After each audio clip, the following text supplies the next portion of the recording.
வேத ஆகமங்கள் என்று வீண்வாதம் ஆடுகின்றீர்கள். சூடாக சொன்னதல்லால் உண்மை நினைவு ஒன்று உரைக்கவில்லை, சூழ்ச்சியா சொன்னதுதான்.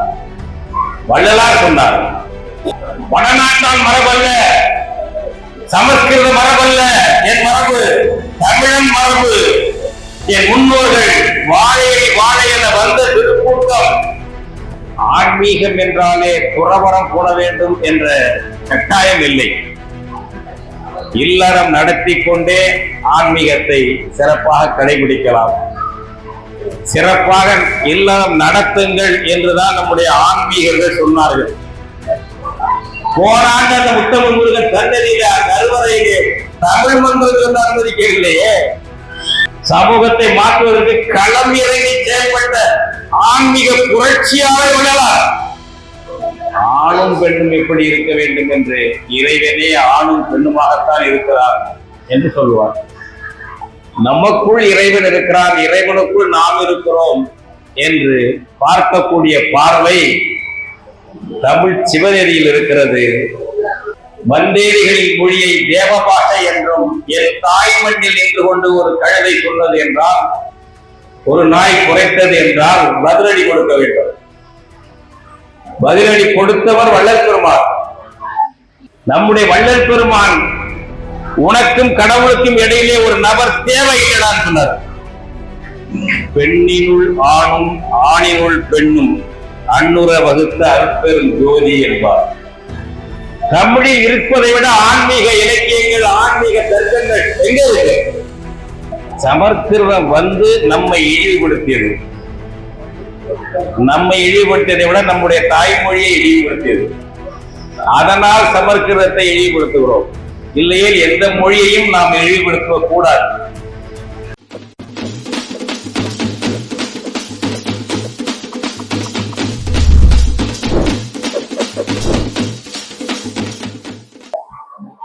இந்த இல்ல திருமண விழாவில் வள்ளலார் முறை ஆன்மீகத்தில் இந்த வாழ்த்துறையும் ஏற்கனவே திருமணமும் நடந்திருக்கிறது. வள்ளலார் திருமண வாழ்க்கையை மறுத்துவிட்டவர். ஆனால் திருமண வாழ்க்கை எப்படி இருக்க வேண்டும் என்று இலக்கணங்கள் வகுத்தவர். எல்லாவற்றையுமே சொல்லியிருக்கிறார். கணவன் மனைவி பாலுறவு உட்பட எப்படி இருக்க வேண்டும் என்பதையும் வள்ளலார் சொல்லியிருக்கிறார். காரணம், எல்லாரும் துறவிகளாக வேண்டும் என்பதல்ல. நான் துறவியாய் போனது எல்லோரும் சிறப்பாக இல்லறம் நடத்த வேண்டும் என்பதற்காகத்தான் என்ற பொருளோடுதான் அவர் இல்லற வாழ்க்கைக்கான பல்வேறு இலக்கணங்களை எல்லாம் சொல்லியிருக்கிறார். இறைவனை பற்றி சொல்லும் பொழுது கூட ஒரு அறிவியல் வகையிலே அகவலிலே சொல்லும் பொழுது உலகத்தினுடைய இயக்கம், உலகம் எப்படி இருக்கிறது, அண்டங்களின் அடுக்கு, அடுத்தடுத்த அண்டங்கள், அவற்றின் இயக்கம் என்றெல்லாம் சொல்லி வரக்கூடிய வள்ளலார் ஆணும் பெண்ணும் எப்படி இருக்க வேண்டும் என்று இறைவனே ஆணும் பெண்ணுமாகத்தான் இருக்கிறார் என்று சொல்லுவார். ஒரு இறைமை என்பது அப்படியே வகைப்படுத்தி வரும்பொழுது பெண்ணினுள் ஆணும் ஆணினுள் பெண்ணும் அன்னுற வகுத்த அற்பெரும் ஜோதி என்பார். பெண்ணினுள் ஆண் இருக்கிறான், ஆணினுள் பெண் இருக்கிறாள். இதனுடைய ஒரு உருவகமாகத்தான் அம்மையப்பர் என்று சொன்னார்கள். இதைத்தான் அம்மையப்பர் என்பதை தாண்டி உருவமற்ற முறையில் கூட ஆணும் பெண்ணும் ஒன்றோடு ஒன்று இணைந்திருக்கிறார்கள். அவர்கள் பிரிந்திருக்க வேண்டியவர்கள் இல்லை, சேர்ந்திருக்க வேண்டியவர்கள். அதுதான் உலக இயக்கம், இந்த பேரண்டத்தின் இயக்கத்தின் அது ஒரு பகுதி என்ற பொருளோடு குடும்ப வாழ்வையை இணைத்து பேசியவர் நம்முடைய வள்ளல் பெருமான். வாழ்க்கையை துறந்தவர்கள் கூட, அப்பர் போன்றவர்கள் கூட குடும்ப வாழ்க்கையை வாழ்த்தி பாராட்டித்தான் கருத்துக்கள் வழங்கி இருக்கிறார். அம்மையுமாய் அப்பனுமாய் அன்புடைய மாமனுமாய் மாமியுமாய் இறைவன் இருக்கிறான் என்று அவர் பாடுவார். சுந்தரர் ஏழிசையாய் இசைப்பயனாய் இன்னமுதாய் என்னுடைய தோழனுமாய், என் நண்பன். சிவன் யார்?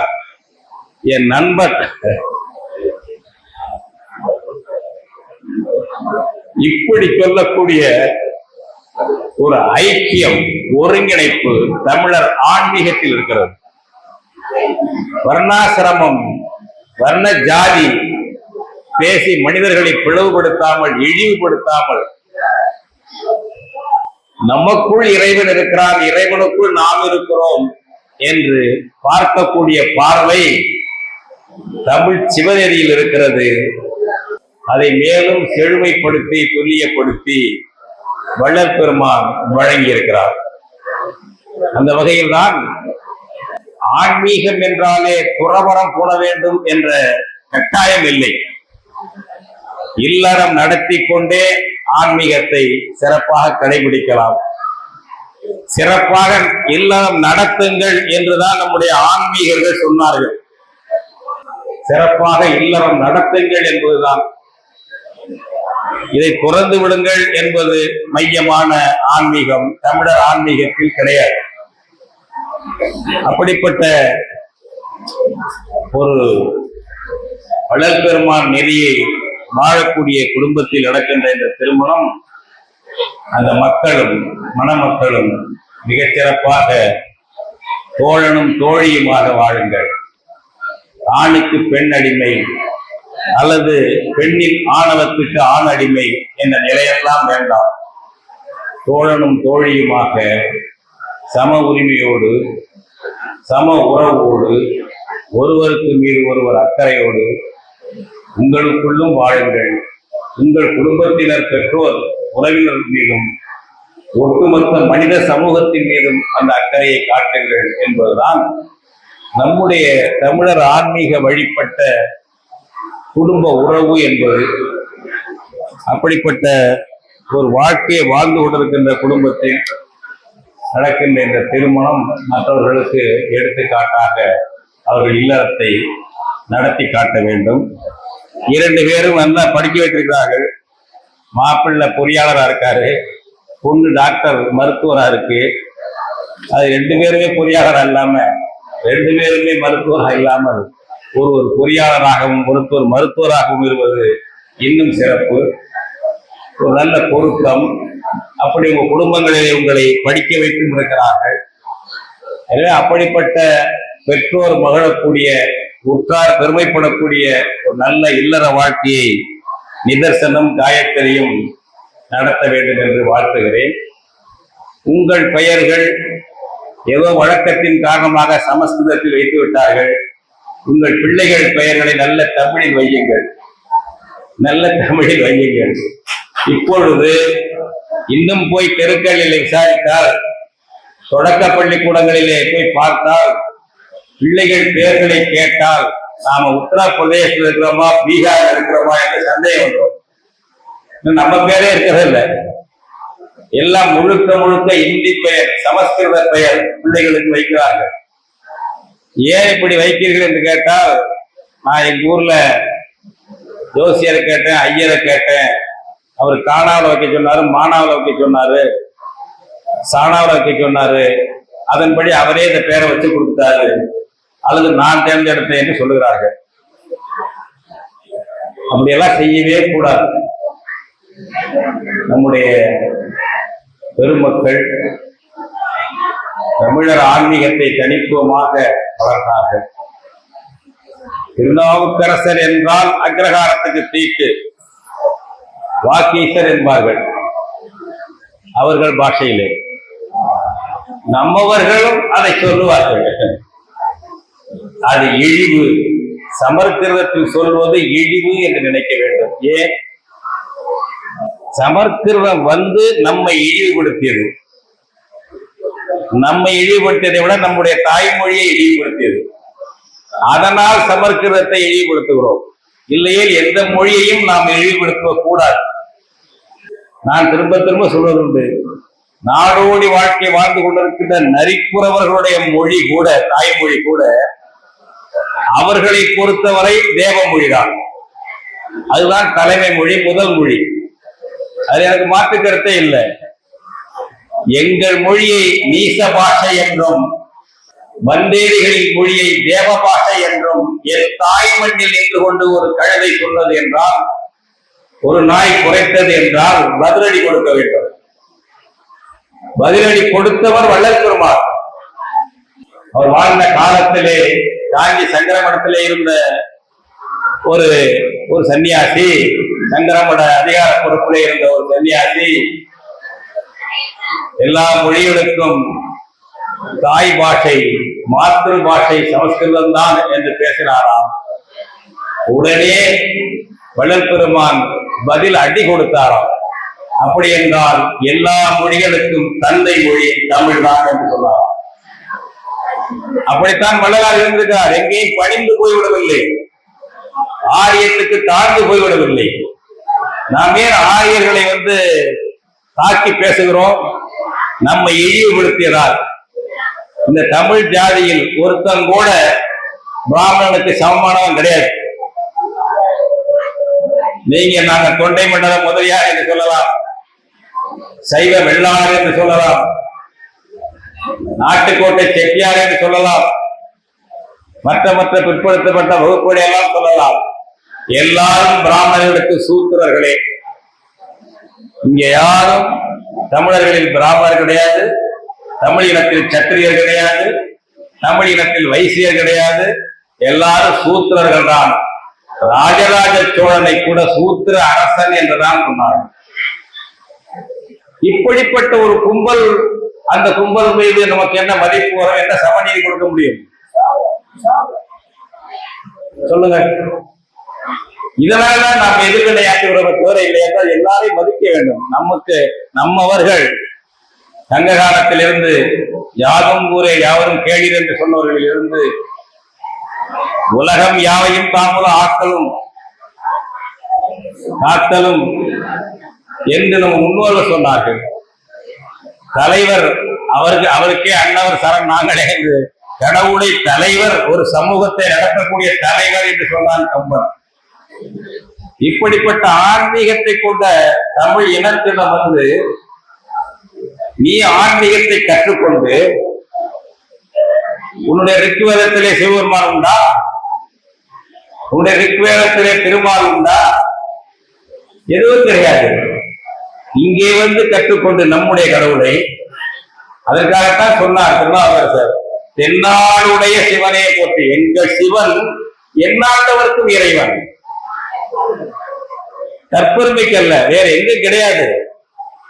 தென்னாடுடைய சிவனை போற்றி எந்நாட்டவர்க்கும் இறைவா போற்றி என்றால் நம்முடைய சிவன் மாணிக்க வாசகரோ திருநாவுக்கரசரோ சுந்தரோ, நம்முடைய தென்னாட்டு சிவன், தென்னாட்டுக்குரியவன். மற்றவர்களும் வணங்குகிறார்கள், வணங்க உரிமை படைத்தவர்கள், வணங்குங்கள், வாக்குகள் என்பதுதான் நம்முடைய வழக்கம்.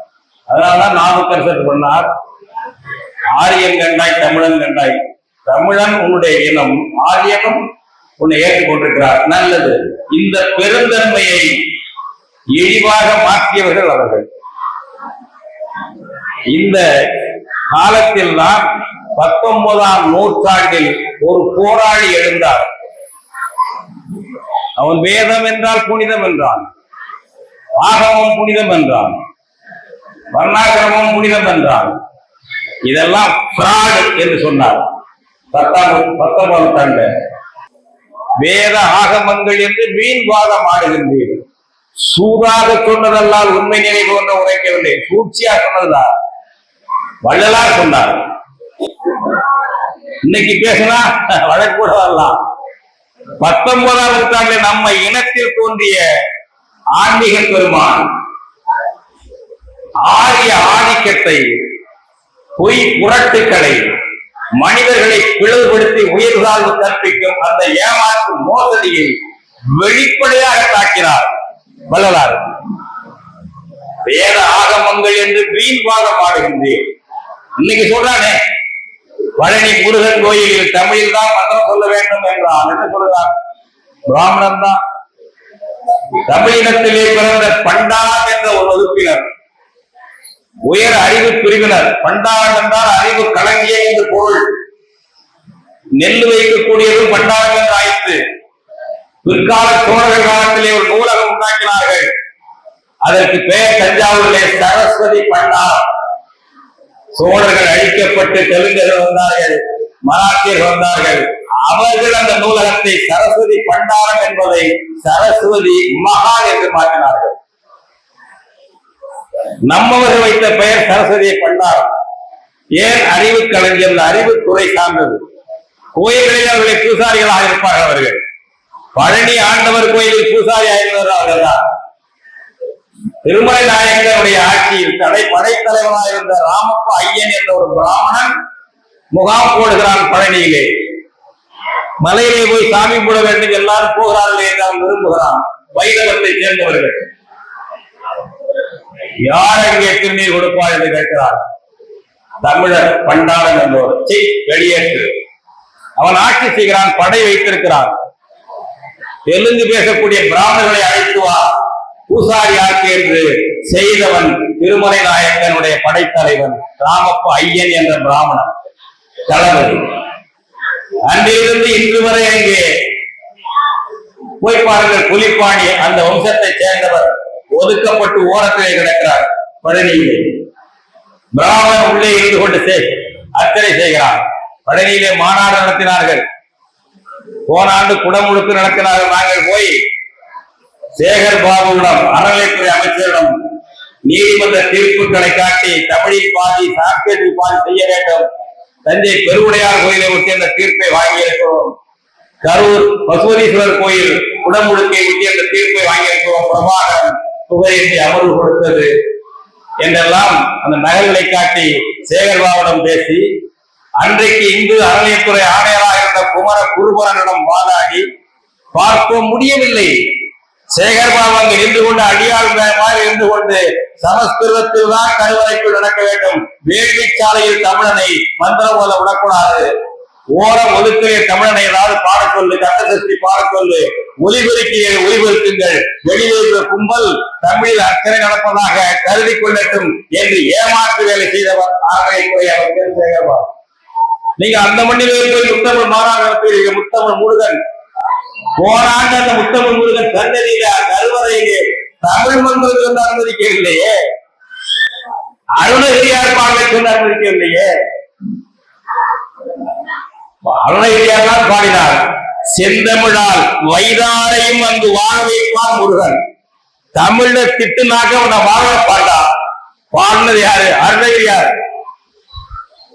தமிழுக்கு அவ்வளவு முக்கியத்துவம். முருகன் தமிழ் மீது அவ்வளவு அக்கறை உள்ளவன். நீ என்ன திட்டுனா கூட தமிழில் திட்டால் உன்னை வாழ வைப்பார் முருகன் என்று அருணகிரியார் பாடினார். அவர் வரி 2 வரியை கருவறையிலே சொல்லக்கூடாது. தீட்டு.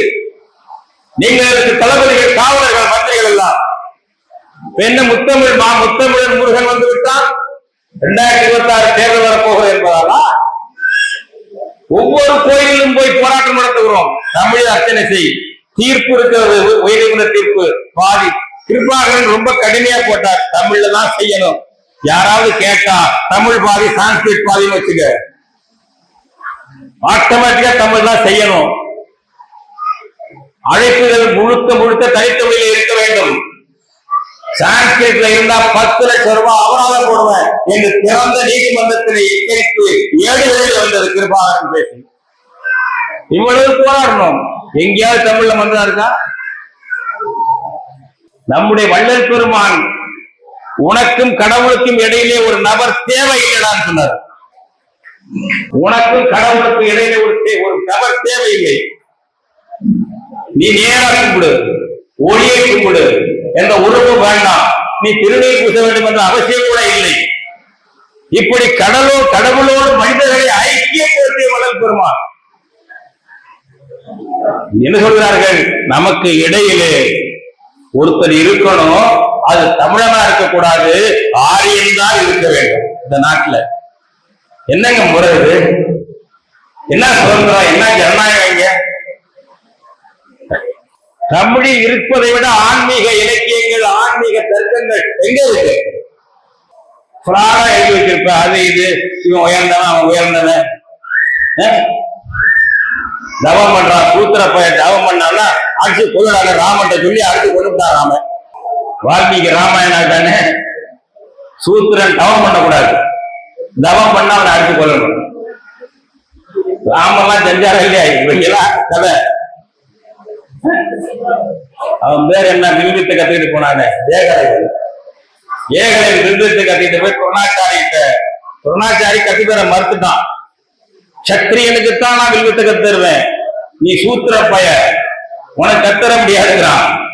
இவன் என்ன பண்ணான்? ஏகலைவன் அவன் அந்த துரோணாச்சாரி உருவத்தை செஞ்சு வச்சு, வைக்கோல் அதுல சேர்த்து செஞ்சு வச்சு, குரு மாதிரி வச்சு, குரு மாதிரி வணக்கம் பண்ணிட்டு தாரான் கத்துக்கிறான். ஏகலைவன் கத்துக்கிட்டு போய் இருந்தாலும் ஆசானத்தை குரு கிட்ட ஆசி வாங்கணும் என்று போய், சுவாமி நீங்க மறுத்தீங்க, உங்க உருவத்தை வச்சுதான் நான் கத்துக்கிட்டேன், உங்க அருளால சிறப்பா கத்துக்கிட்டு இருக்கேன் அப்படின்னு சொல்றான். வாழ்க்கை செஞ்சு காட்டட்டுமா? செஞ்சு காட்டு. அடிக்கிறான். உடனே உங்களுக்கு ஒரு காணிக்கை சொல்லுங்க சாமி, ஒண்ணு உன் கட்டை விரலை எனக்கு காணிக்கையாக்கணும்னு கேட்டானா துரோணாச்சாரி. ஏன்? சூத்திரன் வில்வித்தை கத்துக்கிட்டாரு. ஏன்னா இந்த மாதிரி கதையில வச்சுக்கிட்டு இருக்கீங்க, எங்கிட்ட வந்து ஆன்மீகத்தை நீ பேசுறீங்களா? நம்ம எப்படி கெட்டு போனோம்? அல்ல, வள்ளலார் எல்லாவற்றையும் சொல்லி இருக்கிறார். ஆரிய ஆன்மீகத்தை எதிர்த்து போராடு வள்ளலார் சொல்லியிருக்காரு. இணங்கி போகாத, பணிஞ்சு போகாத அவன்கிட்ட. அடுத்தது தமிழ் மொழியில எல்லாம் செய்ய, சமஸ்கிருதத்தை ஏற்றுக்க வேண்டிய அவசியம் இல்லை. எந்த மொழி நம்மை ஆதிக்கம் செய்ய வந்தா எந்த மொழியா இருந்தாலும் எதிர்ப்போம். அவன் மொழி அவனுக்கு தேவ மொழி, எங்களுக்கு எந்த மொழி தேவ மொழி, தாய்மொழி. இதற்கெல்லாம் 19ஆம் நூற்றாண்டு இது நம்ம வழி வழியே வந்ததுங்க. வள்ளல் பெருமாள் சொல்றாரு, வாழையடி வாழையென வந்த திருக்கூட்ட மரபில் யானும் ஒரு நலனோ. வடநாட்டால் மரபல்ல, சமஸ்கிருத மரபல்ல என் மரபு, தமிழன் மரபு. என் முன்னோர்கள் வாழையடி வாழையென வந்த திருக்கூட்டம். சாதியிலே, மதங்களிலே, சாத்திர சந்ததிகளிலே, கோத்திர சண்டையிலே என்று நம்முடைய வள்ளல் பெருமான் எழுதினார். ஆனால் அவருக்கு முன்னால் 1000 ஆண்டுக்கு முன்னால் எழுதினார் திருநாவுக்கரசர். சாத்திரம் பல பேசும் சழக்கர்கள், கோத்திரமும் குலமும் கொண்டு என் செய்தி என்று கேட்டாரா இல்லையா? இதெல்லாம் எழுதி வச்சு படிச்சு என்ன பண்றோம்? 1000 ஜாதி பேசிக்கிறது, என் ஜாதியில செருப்பு போட்டு போகாத என் தெருவுங்கிறது, அப்படி பண்றது இப்படி பண்றது, என்ன கேடு? அப்பரை கொண்டாடுவோம், அப்பர் சொன்ன சமூக நீதி ஏற்றுக்க மாட்டோம், வள்ளலார பாராட்டுவோம், வள்ளலார் சொன்ன சமூக நீதியை ஏற்க மாட்டோம் என்றால் திரும்ப திரும்ப அக்ரகாரத்துக்கு பிராமணனுக்கு நீங்க அடிமையா தான் முடியும். ஞாபகம் செய்யுங்க. நமக்குள்ள எல்லாம் உயர்ந்தால பேசிக்கலாம், உன்னோட நான் உயர்ந்தவன் இல்ல, அவனோட அவன் உயர்ந்தவன், நாம எல்லாரும் சேர்ந்து அவனுக்கு கீழ்ப்படிதான் கிடப்போம். அவன் நம்ம எல்லாம் சூத்திரமா வச்சிருப்பான், பஞ்சமானா வச்சிருப்பான். தானே இன்னைக்கு நடக்குது. என் ஜாதிக்கு இவர் சாதி எழி வந்து சண்டையிட்டு பஞ்சாகி போனாடி செய்ய பதவரித்து சொன்னான் பாவேந்தன் பாரதிதாசன். என்ன மாற்றம் வந்திருக்கு? வள்ளலார் கதைகள், வள்ளலார் அன்பர்கள் தங்களால் முடிந்த மாற்றங்களை சமூகத்தை உண்டாக்க வேண்டும். தன்னளவில் கடைபிடிக்கிறோம், வள்ளலார் கருத்துக்களை கடைபிடிக்கிறோம், முதல் தேவை அது. தன்னளவில் வள்ளலார் கருத்துக்களை கடைபிடிப்பது முதல் தேவை, அதை மாற்றமே இல்லை. அதுவே முற்றும் அல்ல, சமூகத்தை மாற்ற வேண்டும். சமூகத்தை மாற்றுவதற்கு களம் இறங்கி செயல்பட்ட ஆன்மீக புரட்சியாளர் வள்ளலார். ஆன்மீக புரட்சியாளர் வள்ளலார். காட்டுகளை அவருக்கு நிகழ வரலாற்றுங்களுக்கு காட்டுகளை பார்ப்போம். அந்த பக்கம் உட்கார்ல எந்த மொழியில எந்த மாநில காட்டுங்க.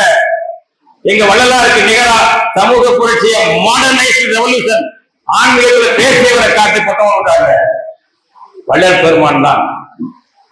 அப்படி இருந்தும் நமக்குள்ளே சாதி சண்டை, ஒருத்தர் இந்த உலகம் மாறி இந்த நாடு மாறி இருக்கான். ஒரு ஊருக்குள்ள அடுத்த தெரு அடுத்த நாடுகள் மாறி இருக்கு. நேரடியா மோதிக்கொள்ளாவிட்டாலும் உள்ளத்தில் பொருந்து கொண்டிருக்கிறார்கள். நல்லிணக்கம் இல்லை, நல்லுறவு இல்லை, ஒருவருக்கு ஒரு பலமாக இல்லை, உதிரிகளாக கிடக்கிறோம். இதையெல்லாம் வள்ளல் பெருமானுடைய கோட்பாடுகளை ஏற்பவர்கள் நாம் தான் பரப்பி நம்முடைய சமூகத்தை படிப்படியாக மாற்ற வேண்டும். அந்த பெருங்கடமை இருக்கிறது. அந்த வகையில் தான் இந்த திருமணம் பிராமண புரோகிதரை நீக்கி நடத்துறதா நான் கருதுகிறேன். பிராமண புரோகிதரை திருமணத்துக்கு வைக்காதீர்கள். நம்மை இழிவுபடுத்துவதா வேண்டாம் என்கிறோம். அவர் ஏதோ சொல்றாரு தேவ மொழியில, நம்ம மொழியை ஒதுக்கி வைப்பாரு. அந்த திருமணம் பிராமண புரோகிதரை ஒதுக்கி வைத்து நாம் திருமணம் செய்ய வேண்டும். தமிழ் முறையிலே செய்யுங்க. நாங்க சொல்றோம் தமிழ் தேசிய பேர் இயக்கம். கடவுள் பேர் சொல்லாமலே, கடவுளை பற்றி கவலைப்படாமலே திருமணம் செய்தால் செய்யலாம். விருப்பம். நாங்கள் நிபந்தனை போடவில்லை. கடவுளை முன்னிறுத்தி நடத்த வேண்டும் என்றால் பிராமணனை முன்னிறுத்தாமல் நடத்தும். நம்முடைய ஆன்மீக பெருமக்களை முன்னிறுத்தி நடத்தும். பெரியவர்கள் இருக்கிறார்கள், முன்னிறுத்தி நடத்து. வாழ்க்கையை அர்ப்பணித்துக் கொண்டிருக்கிறாங்க, அனுபவித்து நடத்து. கட்சி தலைவர்களுக்கு தான் நடத்த வேண்டும் என்று அவசியம் இல்லை. விருதுகளால் கட்சி தலைவர் நடத்து. இல்லையே நம்முடைய மனைவி சதாசிவம் பார்த்த சார்ந்தவர்களை பெரியவர்களை வைத்து நடத்து. இன்னும் பல பேர் இருக்கிறார், அவர்களை வைத்து நடத்துங்க. இல்ல அப்பா அம்மா பார்த்து வச்சு நடத்திவிட்டா சேர்த்தா அப்படி நடத்துங்க. அந்த முறையில் சிந்திப்பதுதான் வள்ளல் பெருமானுடைய கருத்தை இன்றைக்கு எடுத்து போவதற்கான வழி வாய்ப்பு. அவருக்கு நாம் பற்றுறுதியாக இருப்பதற்கான சான்று. அடுத்து நம்முடைய தம்பிகள் அவங்க குழந்தைகளுக்கெல்லாம் தமிழ் பேர் சொல்ல வைக்க வேண்டும் என்பதில் தொடங்கி இப்படி பேசியிருக்கிறேன். உங்க பிள்ளைகள்ல தமிழ் பேர் வைங்க.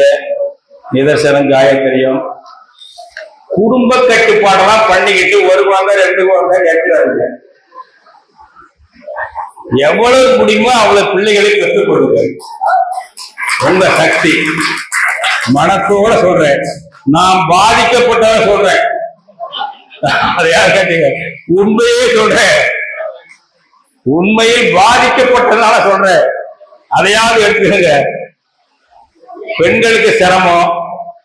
எப்படி எல்லாம் மனைவி சம்மதத்தோட பெண் சம்மதத்தோட தான் குழந்தைகள் கூடுதலா பெற்றுக்கணும்.